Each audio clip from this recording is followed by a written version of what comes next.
Bonjour, très heureux de vous retrouver encore une belle semaine. Il y a quelques instants sur ce plateau, on vous en fera part d'ailleurs dans la médiasphère. On faisait des pronostics sur le deuxième tour et vous allez voir, ils sont saisissants. Toujours plus d'images de son pour commenter l'actualité au programme de la violence, des coups bas, des peurs, des pleurs. Le tout à 20 jours du premier tour. On vous expliquera pourquoi chez Emmanuel Macron on craint le going dirty et pourquoi chez Mélenchon on pense au premier tour. Mais tout de suite, direction la planète Marseille.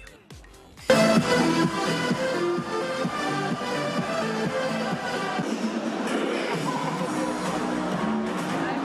Emmanuel dans l'oreillette. Ah oui, oui. Ah ouais, c'est un fan de l'OM. Hein. Ah oui. Bon, alors ça, on peut siffler le PSG, on a le droit, allez-y. Qui saute pas n'est pas Marseillais. Ouais. Qui saute pas n'est pas Marseillais. Allez, allez. Et je vous en propose une autre. Qui saute pas n'est pas Macron. Qui saute pas n'est pas. Mesdames, messieurs, un tonnerre d'applaudissements dans Emmanuel Macron.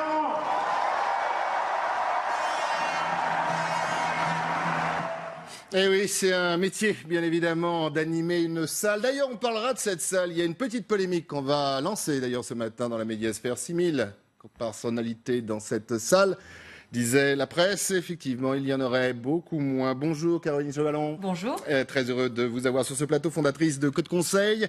Nous avons également, vous le connaissez, c'est un habitué de cette émission, Ludovic Delerche. Bonjour. Bonjour Christophe. Cofondateur de Doculix. Anne-Claire Ruel, bonjour. Bonjour. Fondatrice du board enseignante en communication politique à Paris 13. Et Stéphane Attal, bonjour. Bonjour. Fondateur de l'agence Les Influenceurs. Marseille, planète Marseille, ça continue. Je vois quoi? Je vois des Français! Vous alliez le faire gagner parce que c'est notre projet! Vive la République! Vive la France! Voilà, mes amis, parallèles saisissants et ça glousse sur le plateau de la médiasphère. Ah mais c'est magique. En plus moi j'ai regardé hier, j'étais un peu fatigué, je dois l'avouer, j'ai eu un week-end un peu dense. Et en fait au départ j'étais persuadé que c'était le lancement de la saison 2 de Marseille de Netflix avec Magimel qui était dans un numéro pathétique d'Enfants du pays avec des fausses expressions, des faux accents, Et de etc. Pardieu, c'était qui l'ambianceur de salle qu'on a vu tout à l'heure? Ah mais c'est magique. On est dans Malaise TV en permanence. Enfin, c'est intéressant en fait, parce qu'on savait qu'il tiendrait pas la distance, on l'a dit à plusieurs reprises, on s'est même fait taper dessus pour l'avoir dit plusieurs sur ce plateau notamment où on est dîné. Et là, ça y est, on voit que ça tient pas et que quand on n'a pas de conviction et quand on n'a pas de projet, qu'on est que dans les postures et dans l'empilement de postures marketing, ben non, on fait pas sauter une salle, non. Il nous a fait une belle François Fellman là. Alors justement, parlons de cette salle et de communication. Les acteurs de la communication sont là. On a souvent parlé de télé-réalité. Là, si on parlait juste 2 secondes de communication informelle, qu'est-ce qu'il raconte? Il a pastelisé la campagne. Il y a du rose, du jaune, du bleu ciel. Donc tout est beau, tout est gai, mais c'est plus de la télé-réalité. On est revenu à Hélène et les garçons. C'est le plateau d'Hélène et les garçons, c'est la cantine de la fac.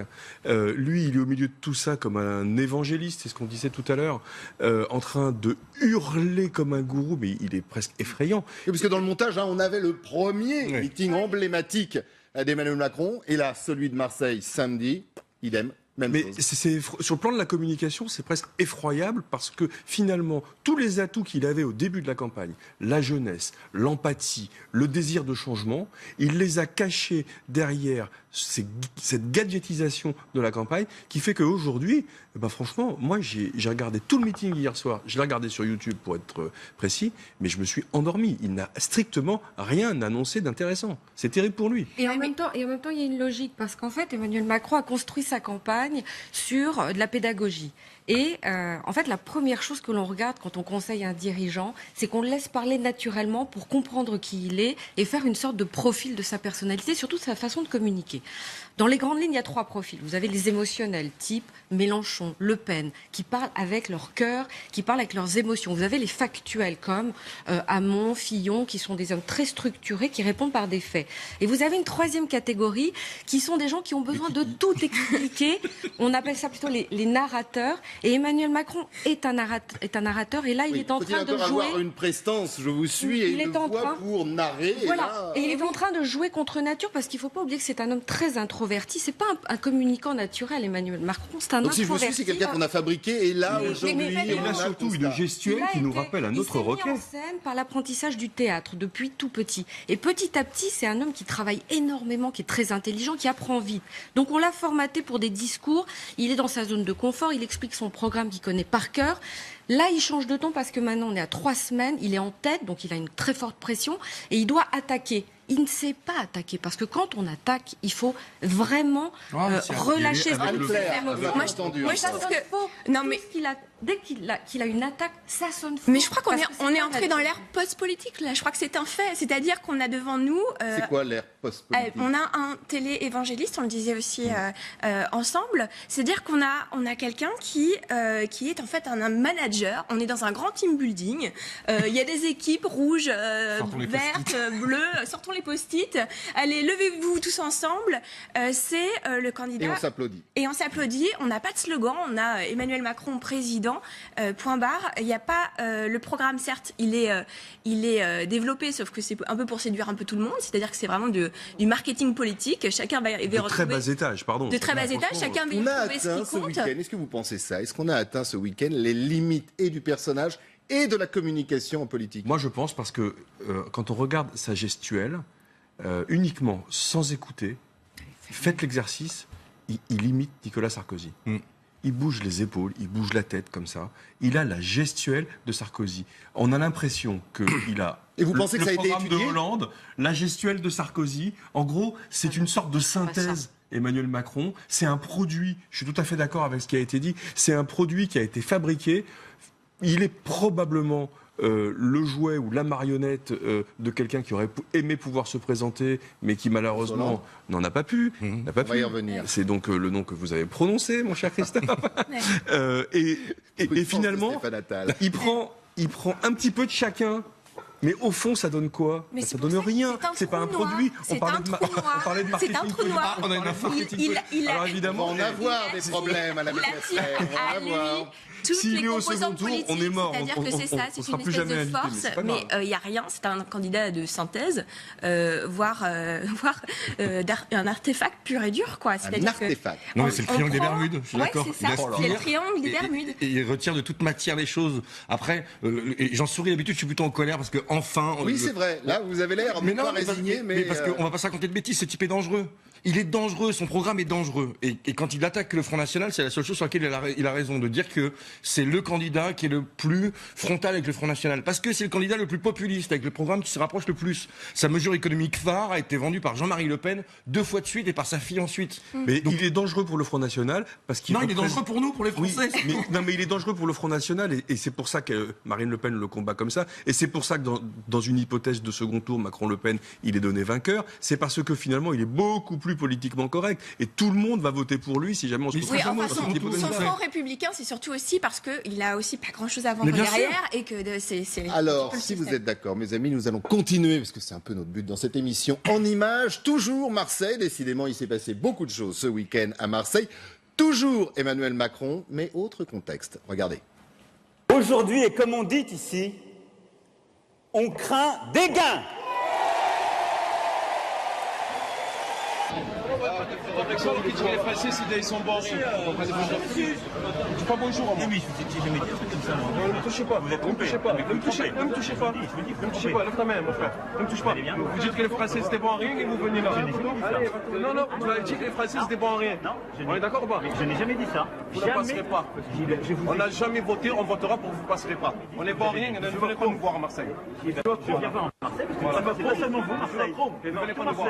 C'est vous qui êtes bon à rien. Vous n'avez rien fait. Pendant le quinquennat, vous n'avez rien fait, vous êtes bon à rien. Et voilà. Et donc, il est donc l'héritier du quinquennat. Mais oui, mais les Français sont intelligents, ça fait plaisir de voir ça. C'est que les gens sont intelligents. Par contre, c'est là où on voit le danger, c'est qu'il dit D'habitude, on vote pas, et là, on va voter pour pas que vous passiez. C'est-à-dire que vous votez pour qui? Oui, c'est ça. Et c'est là où il y a un vrai danger. C'est là où il y a un sur danger. Marine Le Pen. Mais ce monsieur, comme vous le dites, il a dit tout haut ce qu'on est en train de dire ici dans cette atmosphère feutrée. Il est le candidat de la suite. Il est le garant de la continuité du programme de François Hollande. Et je pense qu'il a eu vraiment tort de s'afficher avec des soutiens qui sont des soutiens qui l'institutionnalisent. Il avait une stratégie de rupture. Il a été parfois victime de ses soutiens, notamment le dernier la semaine dernière. Non, mais enfin, ses soutiens, quel soutien? Enfin, il ratisse large. Attends, Delanoë. Non, mais c'est ça. Enfin, Delanoë, ça me rappelle une méthode de Clichy. Enfin, on va arrêter de Manuel Valls. Manuel Valls, c'est qui? Enfin, c'est toute la Hollandie. Toute la Hollandie. Pas seulement. Mais d'où l'image Oui, non, mais Estrosi, ce d'ailleurs. monsieur en question, là, il se rappelle de ça. On va y revenir sur cette image parce qu'elle a fait couler beaucoup d'encre. Alors, des attaques, il y en a eu. Je vous le disais, des pleurs. L'idée, quand même, de rendre coup pour coup entre les candidats. Et puis, il y a cette image. Stéphane Attal essayait de la dessiner, voire de la contourner. Eh bien, on l'a, une image d'ailleurs, un nom aussi. C'était milieu de semaine dernière. Elle venait de François Fillon. Il a continué autre meeting. C'était en Corse. Écoutez. Il faut faire éclater notre volonté d'alternance. Celle d'une alternance forte, pas d'une alternance molle. Faites tomber les masques d'Emmanuel Hollande ou de François Macron, peu importe. Nos compatriotes se moquent bien de ce bal masqué politique. Ils savent bien que sous un pavillon de complaisance différent, c'est bien la même marchandise frelatée qui se trouve dans les cales et c'est surtout le même équipage.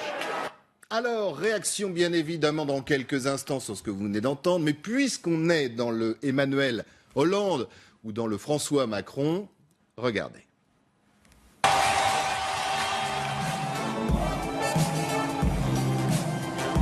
Bonjour à vous. Bonjour Marseille. Amis des Bouches-du-Rhône, amis de Marseille.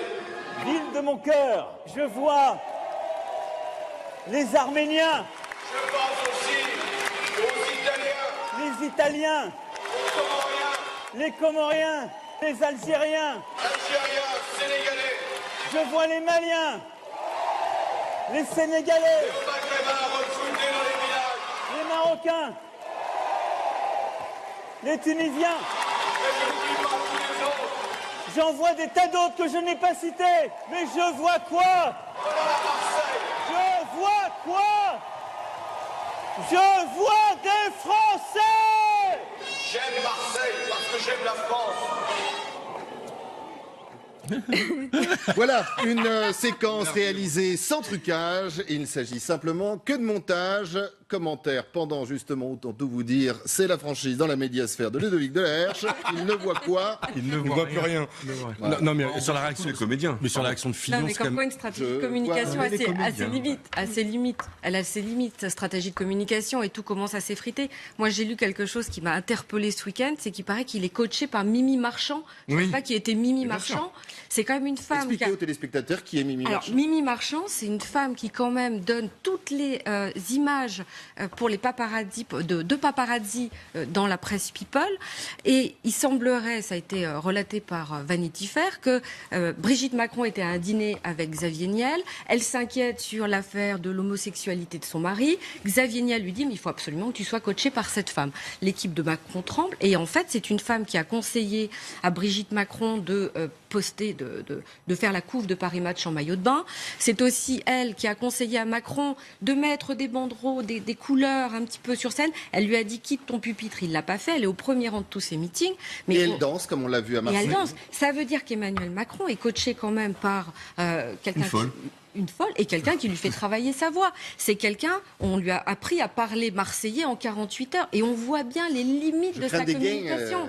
Oui. C'est mal passé. Il a très mal dit, franchement. C'est ce qu'on appelle un flop, mais quelle erreur de com. C'est du basique, quoi. On ne peut pas employer l'expression d'une région dans laquelle on va si on est décalé par rapport à cette expression. Il est en décalage complet. Il sait même pas ce qu'il dit. La référence à Ayam, il ne comprend pas ce qu'il dit. Mais c'est il ne comprend pas.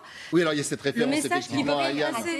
complètement raté cette référence à IAM. Donc c'est vrai que moi je vous rejoins totalement. On a l'impression que bon, la prochaine fois, s'il va à Reims, il va faire de l'électro. S'il va à Toulouse, il va faire du ska. Enfin, on se demande un peu ce qui. Il va parler champagne à Reims. Il va pas. Ouais, c'est exactement. Voilà.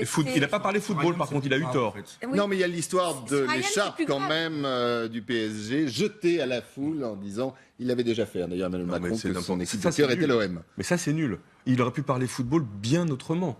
Je veux dire, la religion marseillaise, c'est le football. S'il avait voulu créer de l'empathie, il aurait dû faire autre chose sur le football. C'est là où moi, je veux dire, on parle politique, mais on parle communication ici. Oui. Et donc, il faut raisonner uniquement en termes de communication. Quand on attrape les codes. Mais est-ce que justement, alors je vous laisse finir, pardon, excusez-moi, mais par rapport à ce que disait Caroline. Une cible, il faut la travailler. Vous avez attesté. Travaille pas, enfin c'est terrible quoi. Non, mais le coup de l'écharpe, c'est évident. C'est que vous êtes dans une salle. Et les artifices. Encore une fois, est-ce que c'est justement. Vous êtes des spécialistes de la communication. Est-ce que on n'a pas atteint les limites de cette communication ? Le coup de l'écharpe, c'est très significatif et c'est très représentatif. C'est qu'on est dans une salle où les gens dorment. Moi, j'ai fait des meetings de Macron, on se fait chier. Il n'y a aucune conviction, il n'y a rien qui porte. Et donc, quand on arrive à Marseille, quand on balance une écharpe du PSG, c'est censé électrifier tout. Pour réveiller. Ouais. Exactement. Les gens sont censés hurler, etc. Parce que pour réveiller une salle qui en fait s'endort. Parce que vous les réveillez avec quoi ? Avec la taxe sur les prestations sociales ? Mais non. Donc, alors en parlant de salle, autant tout vous dire, on va essayer de voir si pendant l'émission on retrouve ces images. On en a trouvé, bien évidemment, mais elles sont difficilement diffusables en termes de qualité pour tout savoir sur cette fameuse salle. Beaucoup dans les médias ont dit, je vous disais en ouverture de l'émission, 6000 personnes à Marseille. En fin de compte, la salle pourrait contenir que 3000 personnes. Et dans certaines images, on voit que cette salle était à moitié pleine, ou au quart vide. En tout cas, voilà. Regardez justement l'image, vous voyez, après, ça c'en est une. Il y en a d'autres, bien évidemment, on essaiera de vous montrer ça. Rapidement, il y a le premier front, et puis derrière, il y a personne. Rapidement sur les propos par rapport à Ayam, là par contre c'est grave, on peut sourire, rire, parce qu'il ne sera pas au second tour, maintenant on le sait, on est tous ravis. Mais par contre sur Ayam c'est grave, parce qu'on prend un morceau emblématique d'un groupe marseillais, mais qui en fait parle pas que de Marseille. Il parle du déterminisme social, qui fait que quand on est un enfant et qu'on est dans une famille pauvre, c'est beaucoup plus compliqué que quand on est dans une famille riche. Et ce texte est splendide. Il est beau, entre cage dorée, cage d'acier, etc. C'est ciselé, c'est du Ayam. Et, alors soit c'est un neuneu qui a juste repris le texte et qui n'a pas été foutu d'écouter le titre, mais c'est vraiment de l'incompétence. Et qui n'a pas compris le sens. Soit c'est du cynisme, parce qu'il commence sa phrase par « Non, nous sommes bien tous nés sur la même étoile ». Donc l'air de dire « Ayam, vous avez tort ». Et là, c'est une grosse erreur. Et là, c'est une erreur et un cynisme qui, là, par contre, est beaucoup plus grave et beaucoup plus indigne, en fait, que simplement Kiki qui fait de la politique. Moi, je vais vous dire, malheureusement, il est dans la superficialité totale. Mais bien sûr. De tout. Tous les sujets qu'il adresse, il les adresse de façon superficielle. Je suis pas certain qu'il ait vraiment lu le texte de cette chanson sublime tel que vous l'avez écrit. Non, pourquoi ? Parce je suis que pas certain qu'il s'intéresse au football. On parlait de l'image Closer, Voici, Gala, enfin tous les magazines People. Et c'est un candidat de l'image. Et de la posture. Et de la posture. Il était le seul de dans cette campagne à pouvoir parler aux jeunes. Il a 39 ans. Je veux dire, il est quand même beaucoup plus proche de quelqu'un qui a 25 ans qui va voter pour la première ou la deuxième fois que les autres. Et il n'y a que Mélenchon qui fait ça. Moi, il y a quelque chose qui me trouble sur sa communication orale. Je regardais C'est à vous, et en fait, la journaliste l'attaque sur le fait qu'il ait accepté de montrer son couple dans les médias. Et il s'énerve, il dit « Mais bon sang de bonsoir !» Est-ce que vous employez cette expression à 38 ans dans sa communication, dans sa communication, parfois il dit naguère. Voilà, et je trouve qu'il y a un décalage entre sa femme qui, pardonnez-moi, que je trouve très belle, c'est une femme qui est très intéressante, qui ne fait pas son âge, et un homme de 39 ans qui se dit être révolutionnaire, qui veut amener. Mais vous l'avez dit tout à l'heure, Caroline, et qui emploie un vocabulaire très étonnant. Certainement et peut-être d'ailleurs, et l'image qu'on veut bien lui donner. C'est le packaging. On en revient au candidat marketé. On dirait un étudiant en commerce. Je vais dire, mais bon sang de bonsoir. Mais ça alors, allez-y. Sapristi. Oui, maintenant on va parler comme ça chez vous, Christophe. Bon, il y a de l'image, il y a aussi de la politique, bien évidemment. Toujours Emmanuel Macron, son ennemi François Fillon, règlement de compte entre les deux hommes. On va commencer, bien évidemment, par Emmanuel Macron. C'est devenu un clan qui joue sur la revanche, qui ne promet que cela.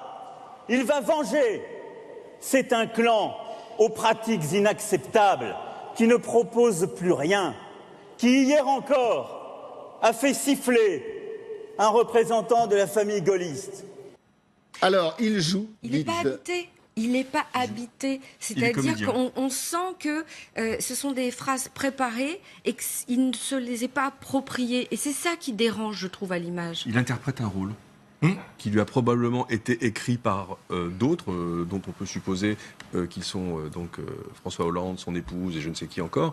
Mais il interprète un rôle. N'oublions pas qu'il a connu sa femme dans un cours de théâtre il y a déjà 20 ans, 25 ans, et finalement, il n'est peut-être pas autre chose qu'un comédien de planche qui interprète un rôle que d'autres veulent écrire pour lui. Alors, autre sonore à analyser, c'est tout de suite, c'est parti.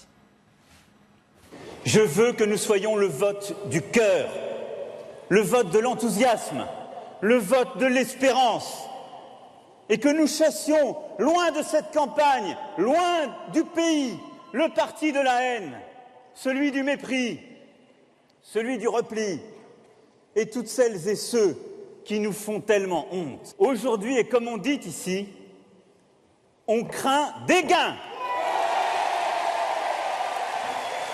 Voilà, on craint des gains, séquence 2, et commentaire de Caroline Chevalon sur ce que vous venez de voir. On est au théâtre, on regarde une tragédie qui se dessine avec un homme qui a appris à se mettre en scène. Il a appris, pour moi, je signe, je confirme, que pour moi c'est un introverti. Et vous pensez que ça se fracture, pas dans les médias, parce qu'on est là pour en parler bien évidemment, on parlera d'ailleurs des médias dans quelques instants, mais dans l'électorat? Ça se voit pas dans les sondages. Mais on parle de sondages. Les sondages ne représentent que les gens qui répondent au téléphone sur les enquêtes d'opinion. Donc ça ne représente pas les Français.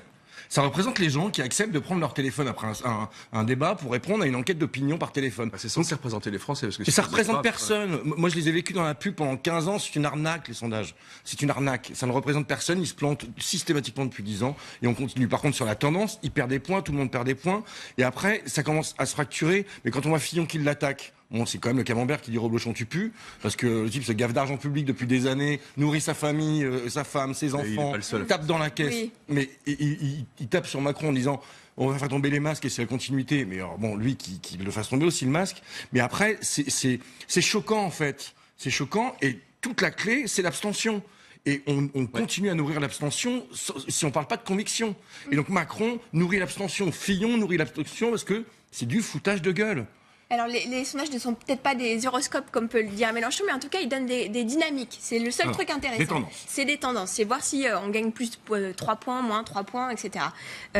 Donc là on voit, il est en train de descendre gentiment. Je pense que la cristallisation ne s'est pas faite encore. On est tous en train de débattre sur quand est-ce qu'a lieu la cristallisation. C'est un peu la galère de Troie aura-t-elle lieu, mais en fait je pense qu'elle n'a pas eu lieu. Je pense ce que vous appelez, pour expliquer à ceux qui nous regardent, la cristallisation, c'est le moment où on se décide vraiment pour un candidat et on est décidé fermement sur un choix de vote. Il s'est trompé. C'est ce qui fait le socle d'ailleurs du Front National. Exactement. C'est alors que la cristallisation... Exactement, parce que le Front National, les électeurs sont très décidés. Et c'est vraiment toute la différence. Je pense qu'il s'est trompé de cible marketing. Il a fait une campagne depuis le début pour les journalistes, pour les médias. C'est le seul à pas agresser les journalistes. C'est le seul à sourire, à être totalement empathique avec les médias. Il a fait une campagne pour les leaders d'opinion, jusqu'à en oublier que c'est pas les journalistes qui votent à un moment donné. Et c'est toute la limite de l'exercice. Et que les journalistes, au vu de l'ambiance, ne font plus vraiment les candidats aussi. Exactement. Et on communique sur 3 registres qui sont assez connus. C'est l'éthos, c'est qui je suis. Donc là, on voit ça s'effrite parce qu'il y a une différence entre un langage justement un petit peu de personnes plus âgées et puis qui il est vraiment.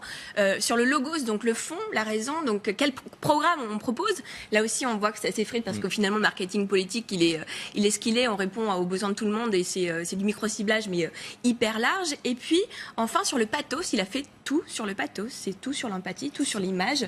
Et c'est ça qui... Alors, en parlant d'image... Je ne suis pas sûre que ça va s'effriter. Il faut voir dans le temps parce qu'il a quand même une grande capacité de réactivité.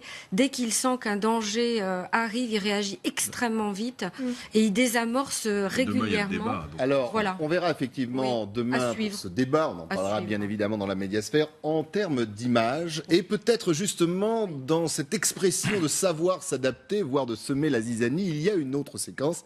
Là aussi, c'était ce week-end. Regardez, rencontre entre Emmanuel Macron et Christian Estrosi. Monsieur Macron. Je vous ai répondu. D'accord. C'est une visite républicaine. Je confirme tout ce qu'a dit le président de la région. En effet, nous avons de l'estime réciproque, de l'amitié. Et moi, je considère que c'était tout à fait normal et naturel de rendre cette visite de courtoisie. Aussi parce que je n'oublie pas le combat qui a été livré aux dernières régionales par Christian Estrosi, avec l'esprit de responsabilité qu'a eu Christophe Castaner dans cette bataille, qui, comme vous le savez, est un des soutiens de la première heure, mais avait décidé de se retirer, ne le regrette pas une seule seconde. Et je crois que les Républicains se reconnaissent à cela, savoir où sont les vrais dangers pour la République et où sont les vrais ennemis. Avec le pot de dragibus juste devant. C'est de l'incompétence, parce que n'importe quel homme politique aurait refusé ça. D'avoir Kiki avec sa petite bonbonne de dragibus face à lui, en train de parler avec Estrosi, en termes d'image, sachant ce qu'il incarne et sa jeunesse, qui est souvent taclée par les autres, normalement n'importe quel... S'il avait une équipe de com un peu compétente autour de lui, ils auraient dû refuser ce pot à bonbons face à lui. Enfin, c'est Brigitte qui lui a amené son goûter, parce que Kiki va parler pendant 1 heure avec Estrosi. Si on parle d'image et de com, rien que la lumière, donc l'éclairage de ce reportage, il est raté. Il y a un côté tamisé. Il est raté. Mais pourquoi rencontre secrète, non? Parce que ça a été fait au dernier moment, cette histoire. Ça a été dealé dans la nuit entre les équipes. Ça s'est organisé le lendemain. Et bien pourquoi? Pour contrer commenté, on va y revenir. Pour contrer Emmanuel Hollande, lancé par Fillon. C'est-à-dire que là, on a vu tous les valsistes qui arrivent. Et Estrosi, sarkozyste, se prête au jeu. Bien sûr. Bien sûr. Et puis il est redevable d'une certaine façon. Parce que l'homme qu'on a vu sauter sur scène, genre qui ne saute pas n'est pas Macron, c'est l'homme qui a permis à Estrosi d'être le président de région.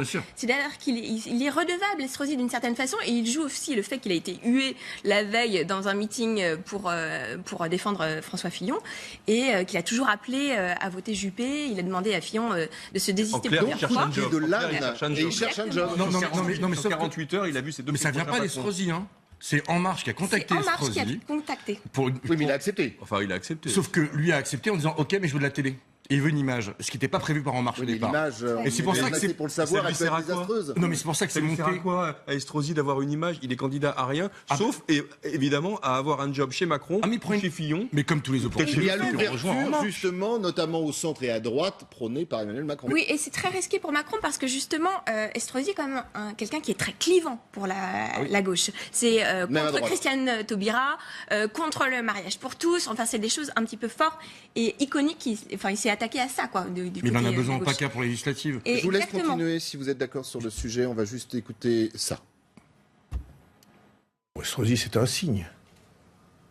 C'est-à-dire que vous voyez bien que, sans vouloir surinterpréter, il y a des responsables politiques nombreux qui regardent l'avenir en pensant qu'on va devoir travailler ensemble. Et qui, en ce sens, font des signes qu'on appelle républicains. Qu'est-ce que ça veut dire, un signe républicain? Ça veut dire qu'on partage l'essentiel. Ça veut dire qu'on a en commun, quelle que soit la diversité des opinions, on a en commun un bloc de conviction. On partage l'essentiel, Estrosi-Macron. Ça, c'est génial. On a fait du chemin. C'est aussi le mot ralliement qui est utilisé dans cette campagne à tout va. Alors, ralliement, là, ils ont inventé un nouveau jeu, c'est-à-dire qu'on avait le ni oui ni non, c'est le ni ralliement ni soutien. Donc, on a une visite républicaine qui veut bien dire ce qu'elle veut dire d'une certaine façon. On est quand même très très loin des belles campagnes politiques. Je veux dire, est-ce qu'on n'est pas aussi très loin des préoccupations des Français? Parce que les belles campagnes politiques répondent à des attentes du peuple. Et aujourd'hui, la campagne politique, elle répond soit des attentes des réseaux sociaux, soit des attentes des journalistes. Non, mais ce qui est plus... Moi, j'ai juste une citation que je trouve assez intéressante, qui dit Estrosi, c'est la banalisation du discours de l'extrême droite. Il ne cesse de préparer un nid douillet au Front National. Mais là, ça, c'est le mouvement En Marche il y a 1 an. Donc on voit la profondeur des convictions, et ça c'est grave, parce que c'est pas tellement parler aux Français de leurs problèmes, parce que ça c'est pas très intéressant, mais le fond pédagogique, de réconcilier avec la vie politique, avec la vie citoyenne, de construire un projet, et en plus d'arrêter de mentir. Parce qu'on continue de mentir. Ce matin, la Bourse de Paris est en train de battre tous les records. Donc notre économie va très bien. Pourtant, ils nous disent que ça va très mal. Sur la xénophobie, le racisme, on l'entretient, parce que c'est ça qui est grave, en fait. C'est que non seulement la campagne est creuse, mais surtout, c'est pas de parler des problèmes aux Français. C'est surtout d'avoir une vraie logique de pédagogie, de réconciliation avec la politique et de reconstruction d'un avenir commun. C'est pour ça qu'on est vraiment dans l'ère post-politique. Exactement. Et je pense que c'est ça qui émerge, c'est-à-dire que c'est le candidat du moment. c'est-à-dire le candidat qui ne parle pas du sens, justement, qui est sur la forme et sur l'image, et il agrège un peu tout ça. Est-ce que vous voulez entendre une réaction politique à ces séquences qu'on vient de voir et vous allez pouvoir continuer sur le terrain où vous étiez. C'est parti. Monsieur Estrosi à Marseille reçoit Monsieur Macron. Et chacun de déballer le grand jeu de courbettes, de déclarations inamourées, de promesses de travailler ensemble. Quand ça? Demain? Non! Aujourd'hui! Dès maintenant! Et pourquoi faire? Faire reculer le chômage, l'insécurité, mettre à bas le terrorisme, le communautarisme? Non! Faire battre le Front National! Voilà. Elle fait du Le Pen, mais elle le fait très bien. C'est ça. J'allais dire, on est loin de la com, entre guillemets. On est dans le fond. Bah non, elle est aussi dans la com, mais elle en a besoin encore. On n'est pas dans le fond. Elle est à l'école de son père. C'est que de la com, parce qu'elle fait de la on est dans le fond de cuisine du Front National. Exactement, c'est ça. Elle est toujours dans la victimisation. D'ailleurs, je pense que... Sur le contenu, bien sûr, on est dans le fond de cuisine. Mais elle irradie l'écran par rapport à Macron. C'est terrible. J'ai pas du tout envie d'avoir à dire ça, évidemment. Mais elle est super forte, quoi. Elle occupe tout l'écran. Elle est tribun ou tribune, je sais pas comment on le dit au féminin. Mais c'est une Le Pen, c'est une vraie Le Pen. Donc c'est quelqu'un qui est capable d'haranguer les foules. C'est intéressant parce que je trouve que Marine Le Pen, elle a grandi avec la politique et on le voit bien dans les images. C'est-à-dire que quand elle a 18 ans, elle est vraiment la fille de l'adolescente un peu rebelle. Après, on va sentir la femme. Et aujourd'hui, je trouve qu'elle est dans des codes de communication de la maman protectrice. Et ça se voit quand elle apostrophe des électeurs dans la rue. J'ai vu une image où elle disait à l'un d'entre eux, bon, vous avez terminé, je peux causer maintenant? Et on avait vraiment l'impression que c'est la maman qui va dire à table, qui tape la main sur la table. C'est Alice Sapritch dans Folcoche. Voilà. Alors, autre communication, autre élément qui revient assez souvent et très souvent, bravo pour l'image, dans cette campagne. Alors, ils l'ont tous fait, notamment ce week-end, la presse. Et comme on parle de presse, on va revenir avec Marine Le Pen. Ça pourrait résumer ce que pense une bonne partie des candidats d'ailleurs. Les médias se déchaînent pour tenter de nous atteindre de leurs flèches venimeuses. Le but ne sera pas de commenter avec neutralité et déontologie, mais de dénigrer, de caricaturer, parce qu'ils ne savent faire que cela dès que j'ouvre la bouche. Sûrement auront-ils à peine écouté le discours d'ailleurs, mais plus d'un Français n'est dupe de cela. Les médias encore. Mais elle est super forte. On parle quand même d'un parti qui a organisé une fraude fiscale à grande échelle avec des sociétés écrans qui vendent des kits de campagne qui sont remboursés avec l'argent public. Donc c'est une escroquerie à grande échelle. L'assistant parlementaire. Qui était organisé, on a les mails, etc. Ouais. On a quand même quelqu'un qui est sur scène avec marqué au nom du peuple, alors qu'elle a tapé dans les poches pour pouvoir nourrir des gens qui sont... Enfin, le Front National s'est construit avec des gens qui ont des noms à particules. On parle de noblesse installée. Elle a été nourrie. Oui, alors là, vous retournez vers les médias, ça ne passe pas en tout cas. Ça a du mal. C'est pas François Fillon. Et on a quelqu'un qui parle aussi à l'électorat le plus populaire, alors que c'est quand même quelqu'un qui vient aussi d'une grande bourgeoisie. Il y a une espèce de hiatus comme ça, et pourtant tout passe. Tout est calculé dans les vêtements. D'ailleurs, je ne sais pas si vous avez vu. Tout simplement parce qu'on s'y attend. Là concernant sur l'Europe, c'est évidemment on s'y attend. Ce qui a provoqué l'affaire Fillon, c'est qu'on ne s'y attendait pas. Le peuple ne s'y attendait pas, et il a provoqué un effet de sidération suite aux révélations du Canard enchaîné, qui a cristallisé sur les affaires. Mais avec elle, on s'y attend, ça a toujours été comme ça. Son père est un magouilleur, je suis entièrement d'accord avec vous. C'est un grand enfumeur. Sa fille, pareil. Il va savoir si les deux sœurs, c'est pas la même chose aussi. J'en sais rien. Mais la grande différence, effectivement, c'est qu'elle n'a jamais dit qu'elle était irréprochable. La grande différence avec Fillon, c'est ça. C'est d'ailleurs ce qu'il a regretté ce week-end en Corse, François Fillon, quand il a dit voilà, je l'ai dit et c'est pour ça que tout le monde m'est tombé dessus. Bien sûr. J'aurais pas dû le dire, c'était une erreur. Pas le fond, d'ailleurs, mais la forme formule était une mais en plus, il y a un fond. Je vais vous raconter une scène avec Marine Le Pen que j'ai vécue il y a quelques années.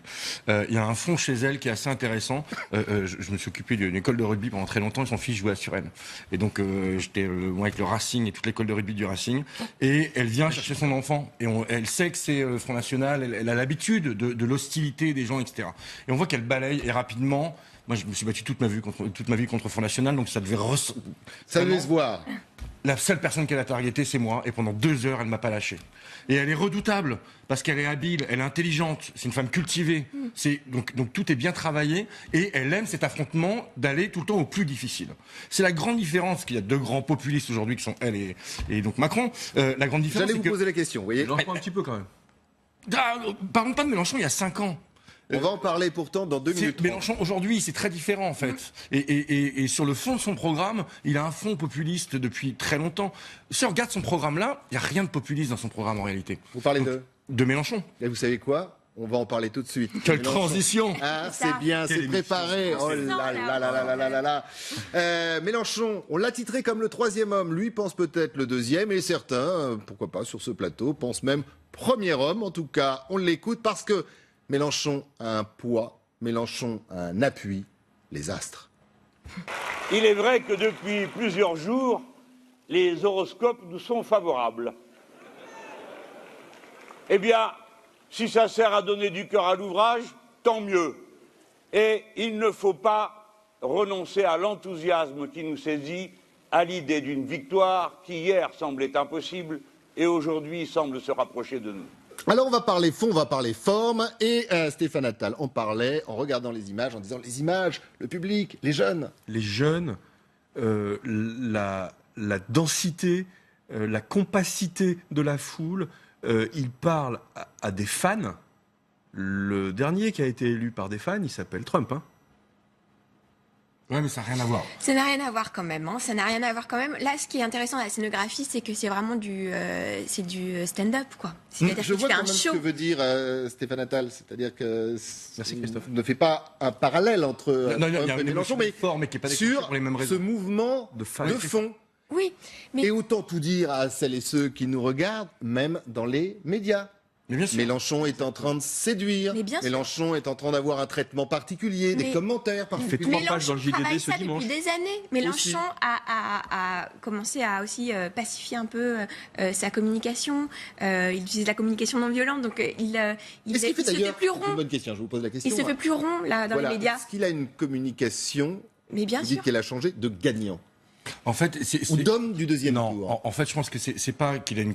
Enfin, il sera au second tour.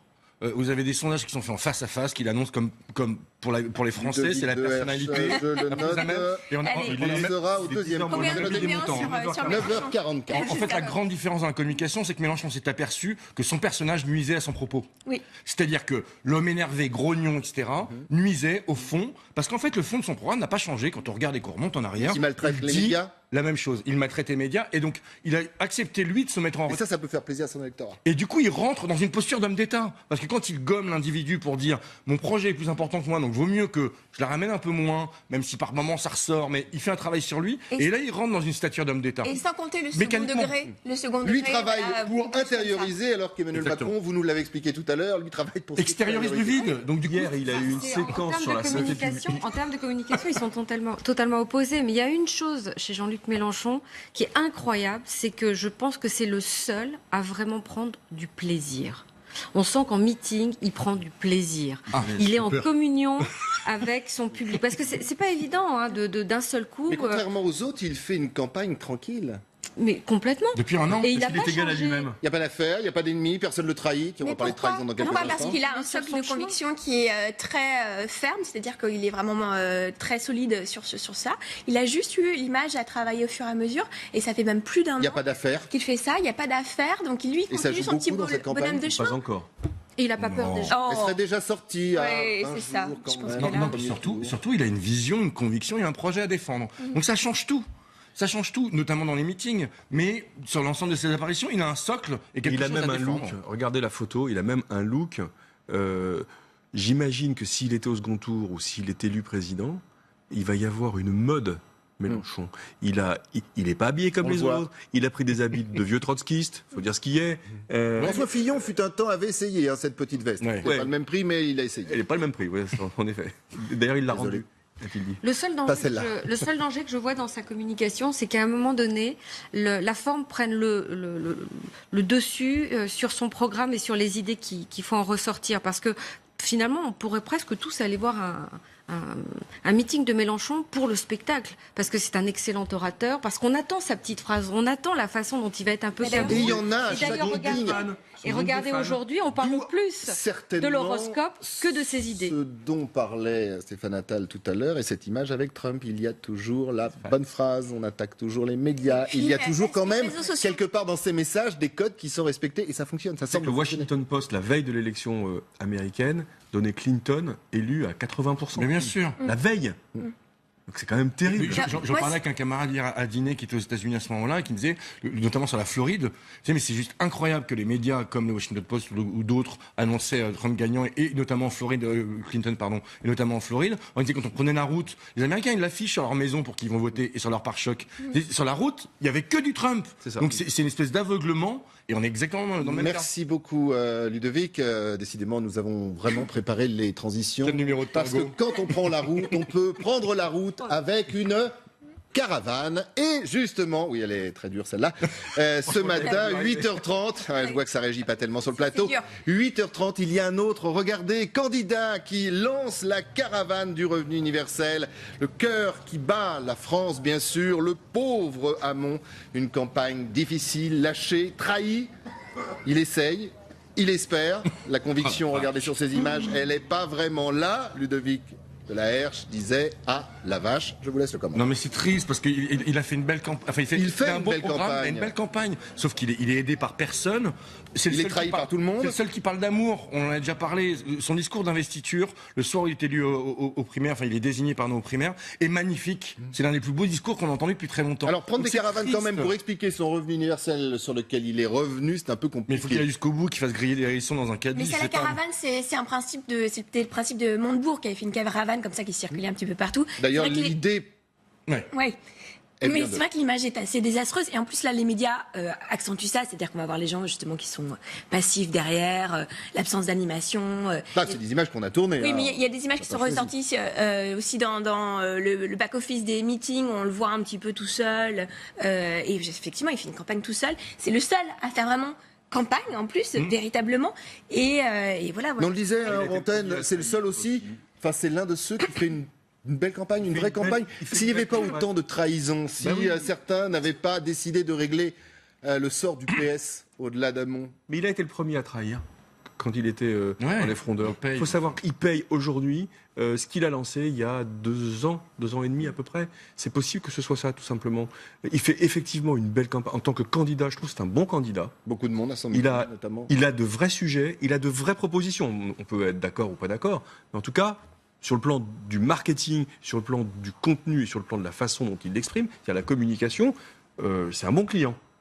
Le problème, c'est qu'il manque d'audibilité, parce qu'il est cassé de l'intérieur, il est cassé sur sa gauche par Mélenchon, il est cassé sur le centre par Macron, et maintenant il est cassé par Valls qui veut récupérer le parti. Et dit-on par François Hollande qui veut l'éliminer. Oui, parce que de toute façon, Macron, Valls et Hollande, c'est pas la même maison. Hein. Et on l'a déjà dit ici, on en a déjà parlé ici, mais ce qui est choquant, c'est que ça reste encore une fois un non-respect démocratique. C'est-à-dire qu'il y a eu des primaires, des gens ont voté, et d'ailleurs il y a un mouvement qui s'est lancé qui est très intéressant, et je l'ai fait, pour aller porter plainte au commissariat pour abus de confiance pour les gens qui ont voté à la primaire socialiste. Ça commence quand Mais ça y est, il y a plus d'une centaine de plaintes déjà qui ont déjà été déposées, on les regroupe, etc. Parce que le Parti socialiste est censé exclure Valls, qui s'est engagé sur l'honneur à suivre le candidat de la primaire. Les gens ont payé pour. Donc si vous avez payé 2 €, je vous invite à aller porter plainte au commissariat de police. C'est Judas. Pour abus de confiance. Exact. Et la plainte est recevable pour qu'on récupère au moins nos 2 €. Et quand derrière, on connaît tous. On va suivre d'ailleurs cette plainte pour l'instant. Vous dites combien 100 personnes Il y a un peu plus de 200 personnes qui ont déposé plainte. Et il y a une pétition qui circule. Et il y a aussi une pétition. Quand vous reviendrez la semaine prochaine, on fera le point. Prendra les chiffres, bien évidemment. On connaît tous le spin doctor derrière tout ça. Il a vieilli. Il a vieilli. Moi, je dirais qu'il a toujours eu un problème d'image et qu'il n'a pas un mental de leader et on le voit pas descendre les Champs-Élysées et lui-même n'y croit pas. Oui, mais en attendant, il fait le job sur un terrain qui est intéressant, c'est qu'il fait un job de démocratie, de pédagogie, pardon. Ça suffit pas. Oui, mais c'est nécessaire. Et aujourd'hui, on en a besoin. Mais on est peut-être justement sur le parallèle dont on parle dans cette émission depuis le début de cette campagne entre le décorum, l'image, le spectacle et la réalité. Et ceux qui sont là depuis et le longtemps. terrain. Le Pen est là depuis très longtemps. Mélenchon, c'est quelqu'un qu'on connaît. Ce sont des personnages qu'on suit au fur et à mesure, un peu comme des saisons finalement d'un feuilleton. Et là, ils arrivent, ils ont peu de temps pour. Macron aurait C'est comme dû si Hamon, c'était pas son heure. exploser la campagne. Il y avait vraiment quoi faire pour lui. Ouais, pour lui. C'est dommage.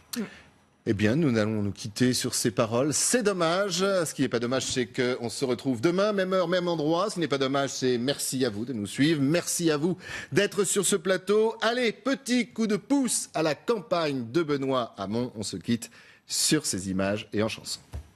Caravane.